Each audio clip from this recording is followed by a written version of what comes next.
United States President Donald Trump stated today that he managed to reach an agreement with Chinese leader Xi Jinping on resolving the war in Ukraine. Moreover, today details emerged from the meeting between the Chinese and American leaders in South Korea.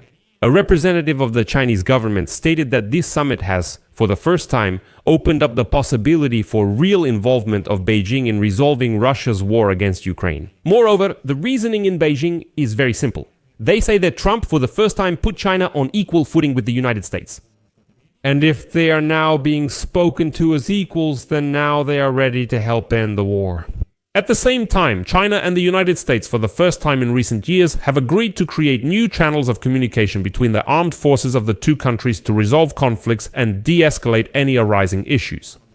Chinese oil refineries have reduced and continue to reduce Russian oil purchases, fearing United States secondary sanctions. And today, Trump also stated that after meeting with Xi Jinping, he is now confident that the war between Russia and Ukraine can be ended within the next couple of months. And at this stage, it sounds as if Trump and Xi Jinping have actually agreed on how to end the war in Ukraine together. But, as always, there's one inconsistency. First, Trump suddenly starts praising for some reason. Second, Trump is basically repeating the talking points of Russian propaganda, which previously was mainly pushed by Beijing. Like, this isn't our war, and we just need to let Ukraine and Russia resolve this conflict one-on-one, while the major powers should just watch. Trump actually says that sometimes you just need to let Ukraine and Russia fight it out. Well, friends, I urge you, before making any conclusions, to watch this episode until the end, because you can only draw conclusions after seeing the full picture. My name is Alexei Pichi. Let's discuss this topic together. But before we start this episode, I ask you to subscribe to this channel, give it a like, and write any comment you want. Also, subscribe to my Telegram channel. The link is in the description of this video. There we post breaking news as it comes in. And friends, if you want to support the work of this YouTube channel, you can do so with any donation using the links and details in the description of this video. It says, support the channel there. Alexei Pichi. Pick any format that's convenient for you. I would be grateful for any support from you, whether it's a donation, sponsorship, or a subscription. So, it's been 3 days since the meeting between Trump and Xi Jinping in South Korea, and today Chinese officials have revealed new details about this summit. And what did it turn out to be? Of course, it was specifically the Chinese officials who started, pushing and promoting the topic of Russia's war against Ukraine.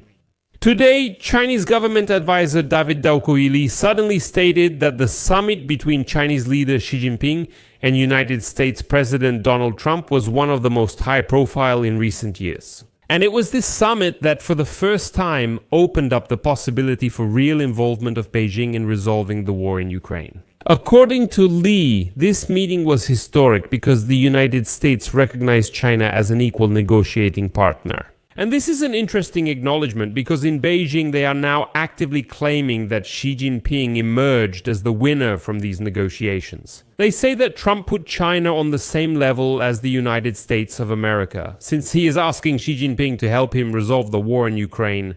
They say this is an acknowledgement that such global problems definitely cannot be solved without China. If America once managed without China, now it can't. Moreover, the Chinese themselves are really emphasizing this right now. And Li himself noted that from now on, the key topic of any future serious negotiations between the United States and China will be the situation in Ukraine, as he said. Well, let me quote Li here. Among all the meetings between the two leaders, this one is perhaps the most important, truly historic and fundamental. The fundamentally most important progress for both sides is the recognition of the United States and China as equal partners for discussing such issues. And in this context, it should be acknowledged that Kitai has really achieved its goal. Because now, when it comes to Ukraine, Kitai is not just called an ally of Russia, but it is recognized that nothing will be resolved without it. And something tells me that in the long-term strategic perspective, Kitai is ready to simply force the bold dictator Putin to stop the war if this further strengthens Kitai's new status on the world stage. Moreover, Peking has always promoted the idea of a multipolar world, although it would be more accurate to say bipolar, meaning with two centers of power in Washington and Peking.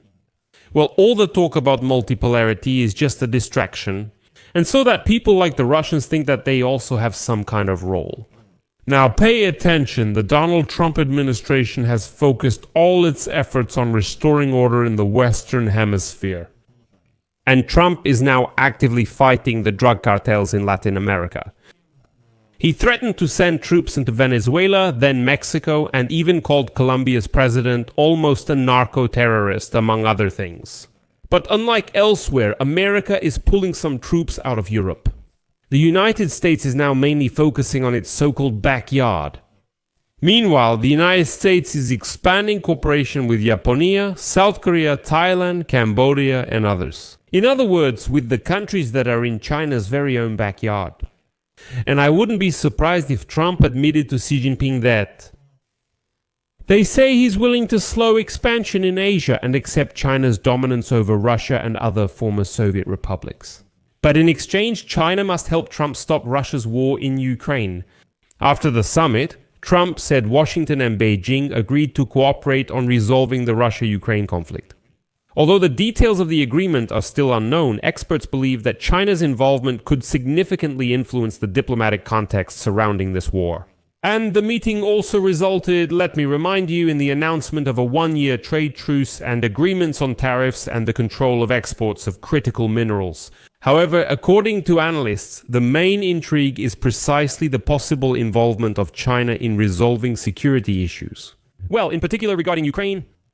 And according to that same representative of the Chinese government, David Daokui Li, there is, as he put it, noticeable enthusiasm in Beijing after the summit. And the publication by Xi Jinping's chief of staff, Kai Chi, which talks about proactive management of the international arena, indicates China's growing confidence in its own global role. At the same time, the United States is signaling its desire to reduce dependence on China in strategic areas and continues to unite its allies, against the backdrop of Russia's war against Ukraine, which is not exactly in China's favor. And here, I assume that Xi Jinping received a promise that the United States simply would not interfere in China's own backyard, which Russia has become today. It's simply China's backyard. It's simply a raw materials appendage and an object from which technological developments can be extracted. The issue of that nuclear weapon and the Soviet Union's legacy. And today, President Donald Trump expressed confidence that the war in Ukraine could be resolved in a short time, in about a few months. Trump also added that he believes Moscow is seeking to restore contacts with Washington, and that Putin personally tries every day to find a way to have a dialogue with Trump. And this phrase is somewhat concerning because then Trump assures that he and Xi Jinping agreed to simply watch as Russia bombs Ukraine. On this YouTube channel, I have already said that the main danger of the China-United States Leaders Summit was that Xi Jinping might persuade Donald Trump. That, they just need to leave Ukraine and Russia one-on-one and let them fight a little more and then look at the results. Like, this isn't our war, so let's just watch the whole process. Today, Trump repeats, there is no such thing as the last straw. Sometimes you have to let them, Ukraine and Russia, fight. They're at war, they're fighting each other.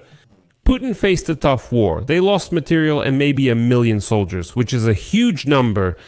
When Trump met Xi Jinping, he said, here's the quote. We talked about this for a long time and we're both going to work together to see if we can do something.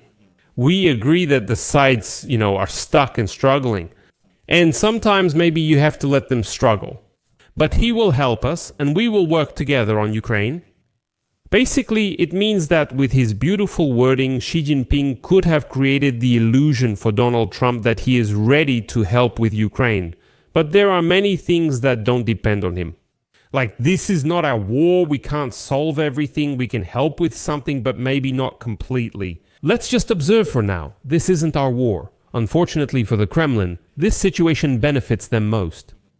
On the other hand, according to Bloomberg, Chinese oil refiners have started refusing to buy Russian oil after the United States and other countries imposed sanctions against Russia's leading producers and some of their clients.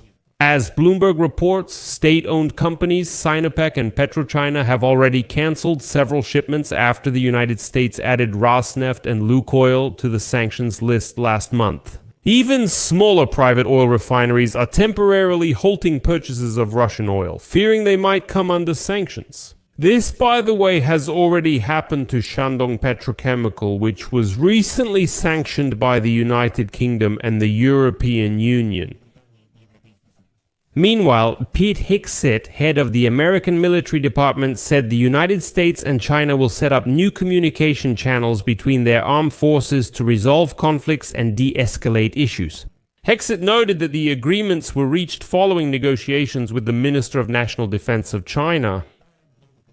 And according to Hegseth, both sides agreed that peace, stability, and constructive relations are the best path forward for our two great and powerful countries. That was his quote.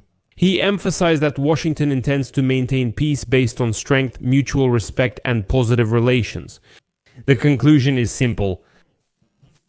Indeed, it is China that has made Washington put Beijing on an equal footing with itself. Now the question is, will Xi Jinping keep his promises to help end the war in Ukraine, or will he fool around like Vladimir Putin?